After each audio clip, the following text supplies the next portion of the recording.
வணக்கம் நண்பர்களே, இது டிடிஎல் பிளாக்ஸ் கதை கேட்கலாம் வாங்க. நாம இந்த வீக்கெண்ட் கேட்க போற கதை என்னன்னா, சிவசங்கரி எழுதிய ஆரம்பம் முடிவு ஆரம்பம் என்ற சிறுகதை தான். நாம கதைக்குள்ள போறதுக்கு முன்னாடி நம்ம சேனலுக்கு சப்ஸ்கிரைப் பண்ணி சப்போர்ட் பண்ண அனைத்து நல்ல உள்ளங்களுக்கும் நன்றி. தொடர்ந்து சப்போர்ட் பண்ணுங்க. வாங்க கதைக்குள்ள போலாம். ஆரம்பம் முடிவு ஆரம்பம்.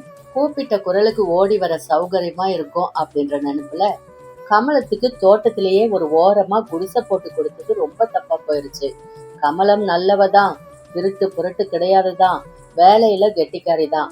ஆனாலும் கை காரியத்தை போட்டது போட்டபடி விட்டுட்டு குடிசைக்கு ஓடிடுறது கஷ்டமா தான் இருக்கு. ஏன்னு கேட்டா, குழந்தை அழுவுதுமா, பால் கொடுத்துட்டு ஓடியார அப்படின்னு சொல்லுவா. சோறு கொதிச்சுட்டு இருக்குமா, இறக்கி வச்சுட்டு ஓடியார அப்படின்னு சொல்லுவா. புகையில துண்டு எடுத்துட்டு ஓடியார அப்படின்வா. ஏதாவது நொண்டி சாக்கு. ஓடியாரன்னு சொல்றதுதான் பெருசா இருக்கும். போனா அரை மணிக்கு குறைஞ்சு திரும்பி நான் பார்த்ததில்ல. கொல்லைக்கட்டுல நின்னுட்டு டி கமலம் கமலம் அப்படின்னு தொண்டை கிழிய நான் கத்தின பிறகு சாவகாசமா குடிசைக்கு வெளியில தலைய நீட்டி கூப்பிட்டீங்களாமா அப்படின்னு கேட்பா. அப்புறம் இதோ ஓடியாரேன் அப்படின்னுட்டு வழக்கமான சாக்குப்போக்கோட வருவா. இதுவாவது பரவாயில்ல. அவ வீட்டுக்கு விருந்தாளிகள் வந்து கூட்டம் கூட்டமா உட்கார்ந்துக்கிட்டு கொட்டம் அடிக்கிறத தான் என்னால தாங்கவே முடியாம போயிருச்சு. நண்டும் சிண்டுமா கிழமும் கட்டையுமா வாரத்துக்கு ஒரு தரமாவது கேட்டுல 4 வந்து நின்னு குரல் கொடுக்கறதும், பின்னால ஷெட்டுல இருந்து காரை எடுக்க முடியாதபடி வழியில உட்கார்ந்துக்கிறதும், புகையில சாறு கண்ட கண்ட இடங்கள்ல துப்புறதும், கூட வர வானர கூட்டம் மாங்காயை பறிக்கிறதும், பூவை கிள்றதும், குழாயை திறந்து விடுறதும் சகிக்க முடியலதான். ஆனாலும் என்ன செய்யறது, ஆள் இல்லா காடு அப்படின்வாங்களே, அந்த மாதிரி அத்வானமான ஒரு இடத்துல ஊருக்கு வெளியில இருந்த ஃபேக்டரி காலனியில வந்து மாட்டிக்கிட்டாச்சு. என்னமோ தங்களிடம்தான் இந்த பூமி முழுவதும் சரணாகதி அடைந்து விட்ட மாதிரி காலனியில ஒவ்வொரு வீட்டையும் ஒரு ஏக்கரா நிலத்துல கட்டி இருக்கிறாங்க. ஏதாவது ஆபத்துனாலும் எட்டி பார்த்து ஏன்னு கேட்க கூட ஆள் கிடையாது. வனமா இருந்த தோட்டத்தை கவனிக்க ஃபேக்டரி ஆள் இருக்கிறான்னு தான் பேரு. அவனுக்கு இஷ்டம் இருந்தா வந்து தோட்டத்தை பெருக்கி தண்ணீர் விடுவான், இல்லாட்டா அவ்வளவுதான். ஏண்டாப்பா அப்படின்னு தட்டி கேட்க முடியாது. ஒரு வார்த்தை அதிகமா பேசிட்டா யூனியன் அது இது அப்படின்வான். எதுக்கு வம்பு? வீட்டை பெருக்கி தொடச்சி பாத்திரம் தேய்ச்சி துணி துவைச்சி அப்படின்னு வீட்டு வேலை அத்தனைக்கும் ஒட்டு மொத்தமா ஒரு நல்ல ஆள் கிடைப்பாளா அப்படின்னு நான் பயந்தது நிஜம்தான். என்னோட நல்ல நேரமோ இல்ல யார் செஞ்ச புண்ணியமோ கமலம் வந்து வாய்ச்சா. வீட்டோட இருக்கணும், கூப்பிட்ட குரலுக்கு ஏன்னு கேட்கணும், சாப்பாடு போட்டு இருக்க வீடு தந்து மாசம் 3000 ரூபாய் தர, சம்மதமா? தலைய பெருசா ஆட்டிட்டு கமலம் என் வீட்டுல புகுந்து மாசங்கள் 6 ஆயிடுச்சு. சும்மா சொல்லக்கூடாது, கமலம் படு கெட்டிக்காரி. பாத்திரங்கள் தேய்ச்சி வச்சா புதுசு மாதிரி பளபளக்கும். துணிகளை துவைச்சி மடிச்சு வைக்கிற நேர்த்திய பார்த்தா சலவக்காரன் கெட்டான். கையில அப்படி ஒரு காரியம். மாவு இடிக்கணுமா, மிஷினுக்கு போகணுமா, தோட்டக்காரன் வராத நாள்ல வாச செடிகளுக்கு தண்ணீர் பிடிச்சு ஊத்தணுமா, எதுக்கும் முகம் காட்டும் குணம் இல்ல. இதையெல்லாம் யோசனை பண்ணிதான் இப்படி நொடிக்கு ஒரு தரம் குடிசைக்கு போய் உட்கார்றதையும் வதன்னு வர உறவு கூட்டத்தையும் நான் பொறுத்துக்கிறேன். வேற வழி. கமலத்துக்கு 5 மைல் தள்ளி இருக்கிற பிடாகம் தான் சொந்த ஊர். புருஷன்கார ஏகமா குடிச்சிட்டு ஒரு நாள்ல 2 வருஷங்களுக்கு முன்னால வண்டியில அகப்பட்டுக்கிட்டு போய் சேர்ந்தப்போ மூத்த பெண் ராணிக்கு 6 வயசு, 2வது சரோஜா வயிற்றுல 7 மாசம். கட்டினவனை பறி கொடுத்த பின்னால ஊரில் இருக்க பிடிக்காம கமலம் கிளம்பி இங்க வர்றதுக்கும், இந்த ஃபேக்டரி உயர் அதிகாரியா என் கணவர் பதவியேற்றதால நாங்க இந்த அத்வான காட்டுக்கு குடிபெயர்றதுக்கும் சரியா இருந்தது. தோட்டக்காரன் மூலமா கமலம் என் வீட்டு வேலைக்காரி ஆயிட்டா. அன்னைக்கு காலையில தூங்கி எழுந்த போதே கொல்லையில கமலத்தோட குரல் பெருசா ஒலிக்கிறத கேட்டுதான் எந்திரிச்சேன். என்ன விஷயம்? எதுக்காக இப்படி உரக்க கத்துறா? ஏய் கமலம், எதுக்காக இப்படி 4 வீட்டுக்கு கேக்குற மாதிரி கத்துற? கொல்லை வாசல்ல நின்னு நான் அதட்டவும் அவ என்கிட்ட நெருங்கி வந்தா. பின்ன என்னம்மா, நேத்து பகல் சோறு தின்னுட்டு படுத்த புள்ள இன்னுமா தூங்கும்? அது என்னம்மா பேய் தூக்கம்? ராவுக்கு சோறாக்குறப்போ சரோஜா கத்துன்னு கத்துச்சு. செத்த தூக்கி வச்சுக்கன்னு எம்மாந்தபா கெஞ்சின, காதுலயே வாங்கல. அது பாட்டுக்கு தூங்கிடுச்சு. சரிப்போ, சின்ன பொண்ணு தானே, ஒழியட்டும்னு விட்டுட்டேன். காலையில நான் வேலைக்கு வர தேவையில்ல, அவளை எழுப்பி குழந்தைய பாத்துக்கடின்னு சொல்லிட்டு நான் வாச தெளிச்சு கோலம் போட்டு 10 விளக்கிட்டு வரேன். இது இன்னும் தூங்குது. எழுந்து சின்னவளை கவனிச்சா என்னம்மா, கழுத கணக்கா வயசாகுது, இப்படி தூங்குனா சரிப்படுமா? நீங்களே சொல்லுங்க. ஒரு பாட்டம் கத்தி நிறுத்தினா கமலம். சரி விடு, சின்ன பொண்ணு தானே, தூக்கம் வருதோ என்னமோ ஐயா வெளியூருக்கு புறப்பட போறார். மசன்னு நிக்காம வேலை பாரு. 10 மணி சுமாருக்கு சமையல் வேலை முடிஞ்ச கையோட டிவியை ஆன் பண்ணிட்டு பாட்டு கேட்க உட்கார்ந்த நிமிஷத்துல கமலம் அம்மா அம்மா அப்படின்னு கூவிக்கிட்டு ஓடி வந்தா. என் மவளை கொஞ்சம் வந்து பாருங்கம்மா, எப்படியோ படுத்து கிடக்குறா. வேலை முடிஞ்சு குடிசைக்கு போய் மவளை பார்த்தா பக்குங்குதுமா, வாங்கம்மா. டிவியை அணைச்சிட்டு அவளோட பின்பக்கம் போனேன். துளசி மாடத்தை தாண்டி கார் ஷெட்டுக்கு வலை பக்கத்துல காம்பவுண்ட் சோறு ஓரமா இருந்த குடிசைக்குள்ள குனிந்து நுழைஞ்சேன். எம்மாடி ராணி, அம்மா வந்திருக்காங்க பாரு, எந்திரி, தா கண்ணு முழிச்சு பாரு. ராணி கிழக்கு மேற்கா படுத்திருந்தா. கண்கள் மூடி இருந்துச்சு. தாயார்காரியோட குரல் காதில் விட கண்களை திறந்தவ மலங்க மலங்க விழிச்சா. உடம்ப ஒரு உருமலோட முறுக்கிக்கிட்டா. திரும்ப கண்களை மூடிக்கிட்டா. எம்மாடி ராணி, ராணி. அவ பக்கத்துல உட்கார்ந்த கமலம் 2 கைகளாலையும் மகளின் தலையை தூக்கி உட்கார வச்சா. அரை நிமிஷம் கூட பொருந்தி அமராத ராணி தொம்முன்னு மறுபடியும் விரைப்பாய் தரையில சாஞ்சி கை கால்களை இழுத்துக்கிட்டு முறுக்கி உரும்னா. என்ன இது? ஏன் இப்படி கிடக்குறா? எதனால் இந்த விரைப்பு உருமல்? என் மவளுக்கு என்னம்மா சொல்லுங்க. ஐயோ, கையும் காலும் வாங்குதே, பேச்சு வரலையே, இப்படி கண்ணை துறக்காம கிடக்குறாளே, நான் என்ன பண்ணுவேன்? ராகம் போட்டு கமலம் கத்த முற்பட்டத சும்மா இரு கமலம், இருக்கா கத்துற, சூடா டீ போட்டு தரேன், கொடுத்து பாரு சரியாயிடும் அப்படின்னு அதிச்சிட்டு கைய நீட்டி ராணிய தொட்டு பார்த்தேன். ஜுரமா? இல்லையே, உடம்பு ஜில்லுன்னு இருக்கே, என்ன பண்ணலாம்? டாக்டர் கிட்ட கூட்டிட்டு போகலாமா? 2 மைல் தள்ளி இருந்த டவுனுக்கு எப்படி கூட்டிட்டு போறது? கார் இல்ல, பஸ் எதையாவது நிறுத்தி ஏற்றி அழைச்சிட்டு போக சொல்லலாமா?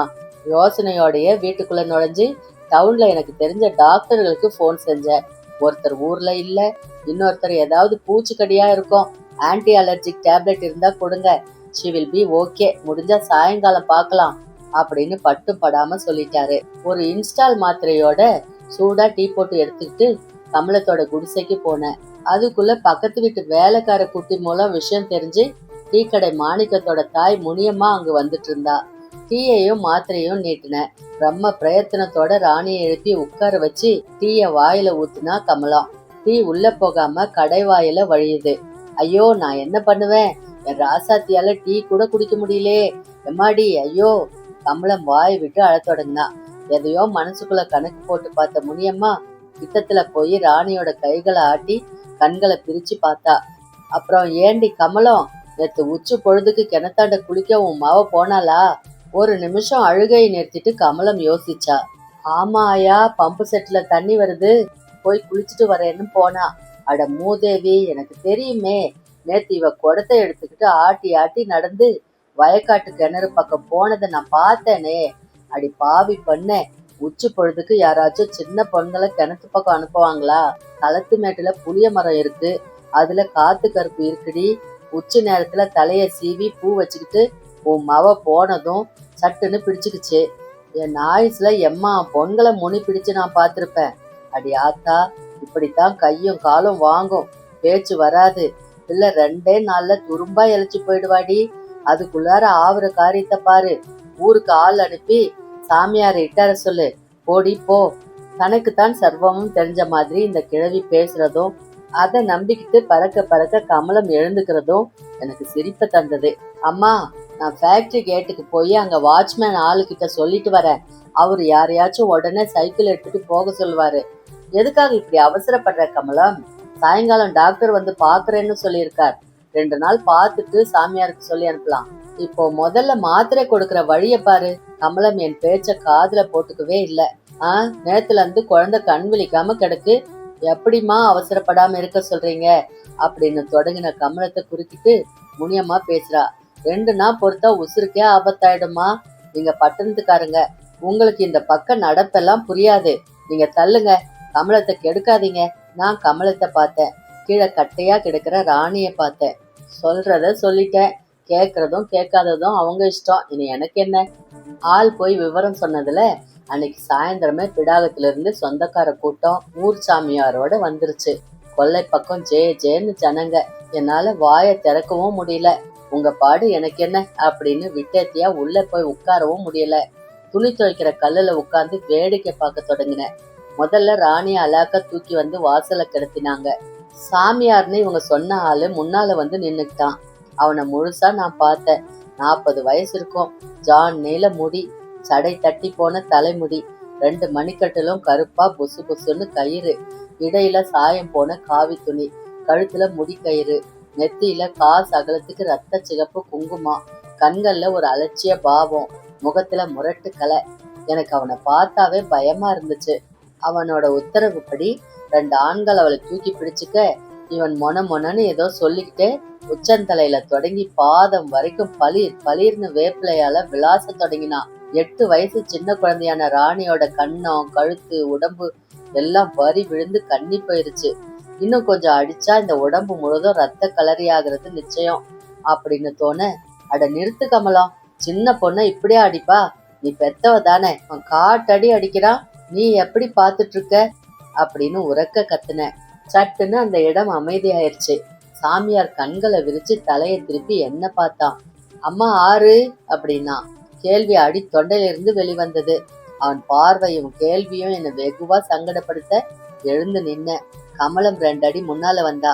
நீங்க உள்ளார போயிடுங்கம்மா, உங்களுக்கு இதெல்லாம் பழக்கம் எல்லாம் காட்டியும் தடுக்காதீங்கம்மா. சாமியாருக்கு கோபம் வந்துருச்சுன்னா பாதியில எழுந்து போயிடுவாரு. உள்ளார போங்கம்மா, புண்ணியமா போகும். கெஞ்சலோட எங்க விவகாரத்துல நீ தலையிடாத என்ற கண்டிப்போ அந்த குரல்ல இருக்கிறதா தோண, மெல்ல கொல்லை கதவு வழியா வீட்டுக்குள்ள நுழைஞ்ச. மூட ஜனங்க, இவங்களுக்கு தனக்காகவும் தெரியாது, சொன்னாலும் புரியாது. எக்கேடும் கெட்டு எருக்கு முளைச்சு போகட்டும், எனக்கு என்ன? அங்கே போய் உட்கார்ந்த என் புத்திய செருப்பால் அடிக்கணும். சின்ன பொண்ணு அவன் அடிக்கிற அடி தாங்காம செத்துக்கித்து வச்சதுன்னா உள்ள போங்கம்மான்னு சொன்னாலே, என் வீட்டுல உட்கார்ந்துட்டு என்னையே அவ எப்படி விரட்டலாம்? வேணும்னா அவளும் அவள் கூட்டமும் வெளியே போகட்டுமே.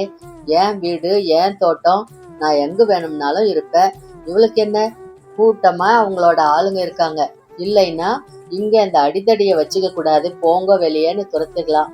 இன்னைக்குன்னு பார்த்து இவர் கூட ஊர்ல இல்லையே, என்ன பண்ணலாம்? ஃபேக்டரிக்கு போன் பண்ணி செக்யூரிட்டி ஆள் யாரையாவது கூப்பிடலாமா?